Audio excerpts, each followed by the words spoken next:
This meeting to order. I would remind the brethren that this meeting is called specifically for receiving a motion of the session concerning the transferring of property from First Presbyterian Church to Covenant Christian School. By our book of church order, this is a meeting both of the congregation and the corporation, whose members are all the communing members of First Presbyterian Church. I would like to call upon Elder Rusty Trapp to open us in prayer.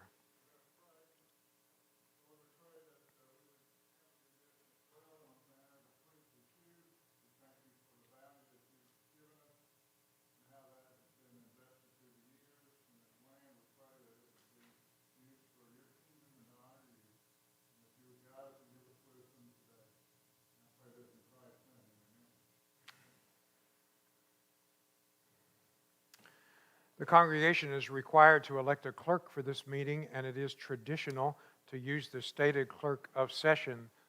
Hearing that, do you have a nomination for meeting clerk? Jimmy Houston is our sessional clerk. Motion is second. Are there any objections? Are there any other nominations? So ordered. May I have the hands of those who are communing members of this church to see if we have a quorum? May I see hands? We need 54. Mr. Clerk, are you counting? 1, 2, 3. Keep your hand up, please.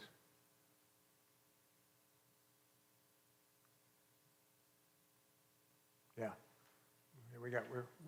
We're past 54. Thank you. At this time, I would like to read the motion from the session. Now, there are papers that are being passed out that have the motion on it. But since then, we've had to make a technical change that does not change the spirit of the motion. So the motion that I am making verbally will be the motion made, because this is a technical change that the session agrees to. I will tell you where it is. It's only one little phrase within the body of the motion. But I'm going to read it at this time. The session of First Presbyterian Church of Tuscumbia, Alabama, moves to approve transfer by donation of the property it owns adjacent to Covenant Christian School to Covenant Christian School of Tuscumbia, Alabama. Here is the addition. And further, to authorize the trustees of the church to sign a deed to Covenant on behalf of the church. End of addition. This conveyance is made subject to the following restrictions. In the event permanent improvements for educational purposes have not been constructed upon the property within 10 years from the date of this conveyance, title to the property will revert to First Presbyterian.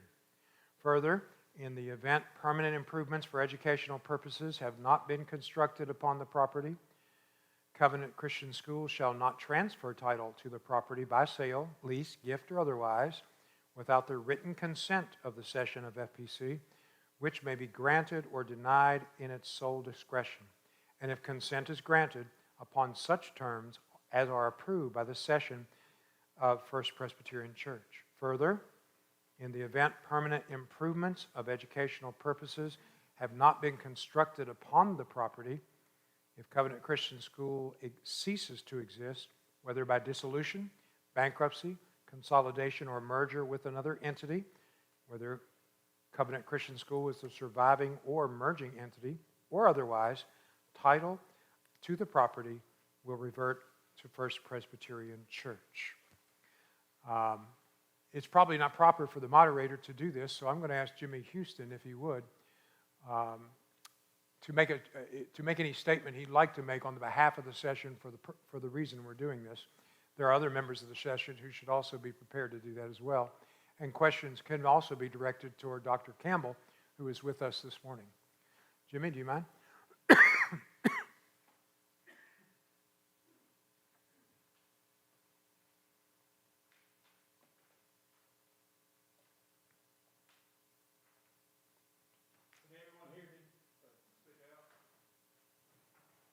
Covenant School Board came to the session in the last 3 months or so with the request that the property that we're talking about, and if you go into the school property, you go up the drive, and it's basically the property on the right side of the drive.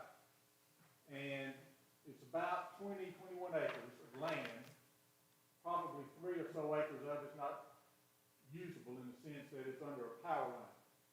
But the school board requested that we transfer to them on such terms as the session approved, title to the school as part of a capital project that the school board is planning on. And basically, they're seeking to utilize the property for construction of a new high school facility. Not going to be immediate, but in the next 5 to 7, 8 years is what their planning is. Of course, that will depend upon their ability to raise funding. So that was the request that came to the session. And we discussed it, we prayed about it, and what we have come up with is hopefully set out clearly on the sheet that you've been given. The church purchased that property approximately 1990, give or take a year or so. At the time, of course, the school was already there or under construction. We bought the property, and even some of you who were around back in those days thought, well, if the church ever outgrew itself, and there was a time we were having 2 church services and so forth, that perhaps that would be a site where the church might even consider locating. Well, of course, since that time, this church campus and facilities have been greatly improved. There's been over $1 million spent on this facility in our campus since that time. So that likelihood we thought is never going to be real. So we considered Covenant Christian School, the fact that it's been 35 years carrying out its mission, which is to provide the communities of this, provide the families of this community with an opportunity to have Christian education. And there have been more than 60 churches over time who have had children or members of their church who have utilized Covenant Christian School. Covenant Christian School has been a blessing not only to the community but to this church. Randy and I were talking. There have been, even since he's been here, more than 20 families who at one time or another have joined this church simply because of their connection to Covenant Christian School, no connection with our church prior to that. And so, frankly, it has been a source of members coming here more so than any other source you could point to. Beyond that, they have been, as I say, true to their mission of teaching their children that all sorts of truth begins with the Word of God. That is the truth. And working in concert with parents to point their children to Christ. And bringing children to Christ is a worthy endeavor, as we all would agree. So we determined to transfer the title at no cost to Covenant Christian School in furtherance of its mission. And we also noted that, frankly, the Lord has blessed us greatly, and at no time that I can recall, and others, that our church has been on better financial footing than it is as we are here today. Having said that, though, we did determine that we wanted to make certain that in the transfer it was used for the purpose that it was requested for. And that's why we have come up with these ideas of how the land is to be used. If 10 years from now they had not constructed that permanent facility on the property, and they came back, the title says would revert to the church, they had another proposal to make, the church can reconsider that 10 years from now. But Lord willing, they fully intend to use it as I've indicated. So that's sort of the mental process, I guess, that we went through in determining to transfer this title. Just as a note, many of you wouldn't recall this, but some of you will. Presbyterian Church in Muscle Shoals. And it served there for many, many years. And the church had property out there on Avalon, and the church, late in its existence, requested us to transfer title to their church, and we did so at no consideration. And they frankly turned around and sold it to the neighbor for a big price. I don't know whoever got the benefit of that, but there's not a Presbyterian church out there anymore. But nevertheless, hopefully this has spelled it all out, and I'll be happy to direct any questions you have with another elder. Let me first make the statement, since it was a motion from the session and needed no second, and in a motion from the session gets to speak to it first, and so he speaks to it first. Are there any speeches against or questions for Jimmy at this time? Or whoever else is sitting here?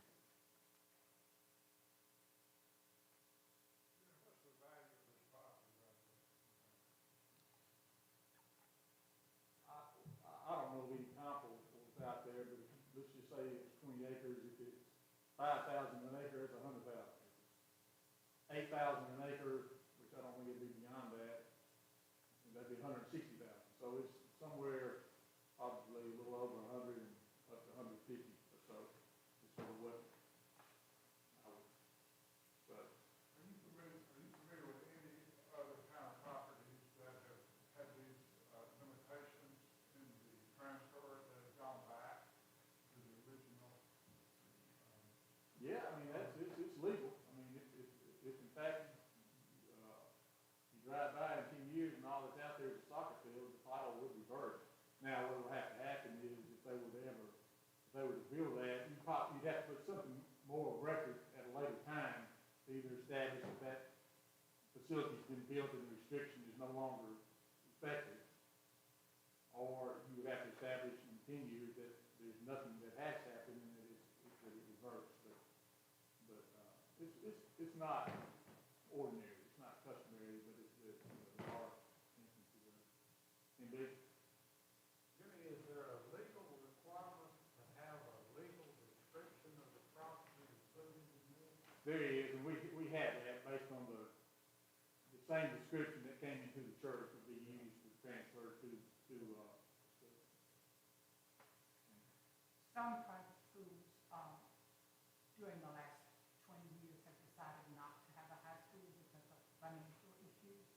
If Covenant Christian School decides not to have an off-campus with a high school within the next 10 years, what would happen to this property?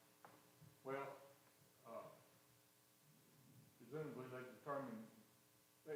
presumably they would never begin a building that would cost $1 million or so if there was a question whether or not they were going to have the high school. So what kicks this in is whether or not they spend $1 million plus building a high school facility. If they don't do that, then the title reverses to the church. Jimmy, is this land all considered as one block? In other words, if they put a permanent structure that, say, occupies 5 acres of the land and then don't do anything else, does the other 15 acres still just stay with the school? Well, yes, I mean, again, based on what's been presented to us, it's a high school facility. And obviously, it doesn't, it's not going to,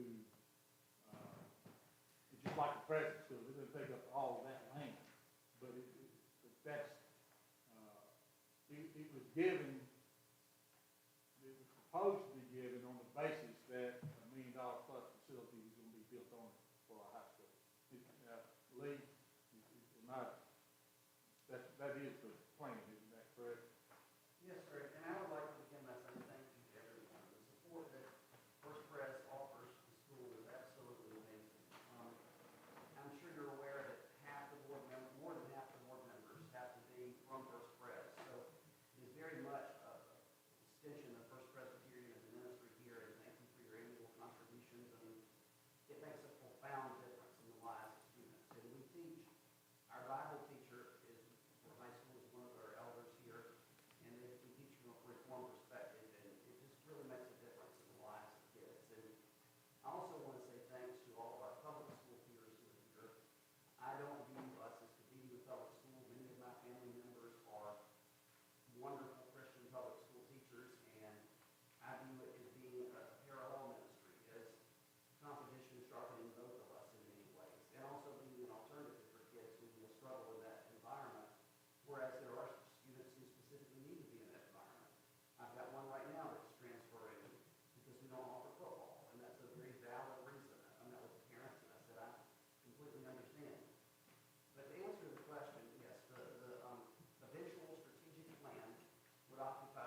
this,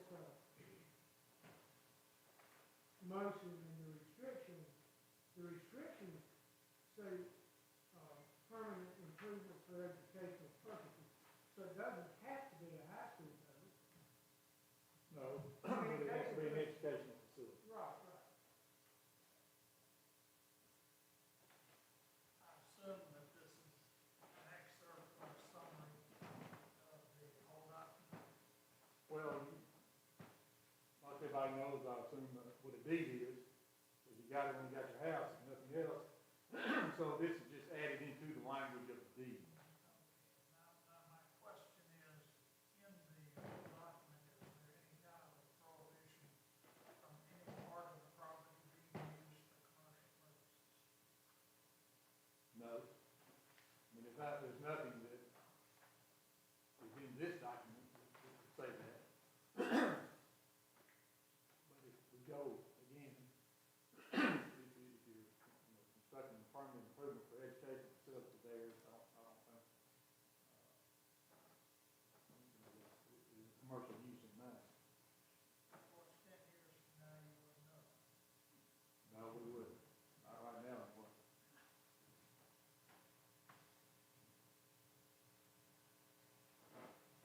I see no other questions at this time. Are there any further discussion? Are you ready to vote? Does anybody have any questions about the motion so that I don't have to read the whole thing again? All right. All those in favor of the motion, please say aye. Aye. Opposed, say no. As a moderator, I rule that the ayes have it. We'd like to thank you for coming. I'd like to ask Elder Wes Marchman for him to pray. There will be a Sunday school class in, about 8 minutes in this room. There's another one that Scott Edberg normally teaches. Are you teaching it today? Where's it meeting? Upstairs in the old, in their old room. They're back to their old room. So you may stay for that or go about your business. Wes? Gracious Heavenly Father, we do thank you for how you do bless us in many ways. Father, most of all, we thank you for our spiritual blessings in Jesus Christ. We also thank you for the financial blessings that you've given us. Father, we thank you for the blessing of Covenant Christian School that this congregation has been a part of. We thank you for the work that you do there. And we thank you for the members of our church who have been involved with that ministry.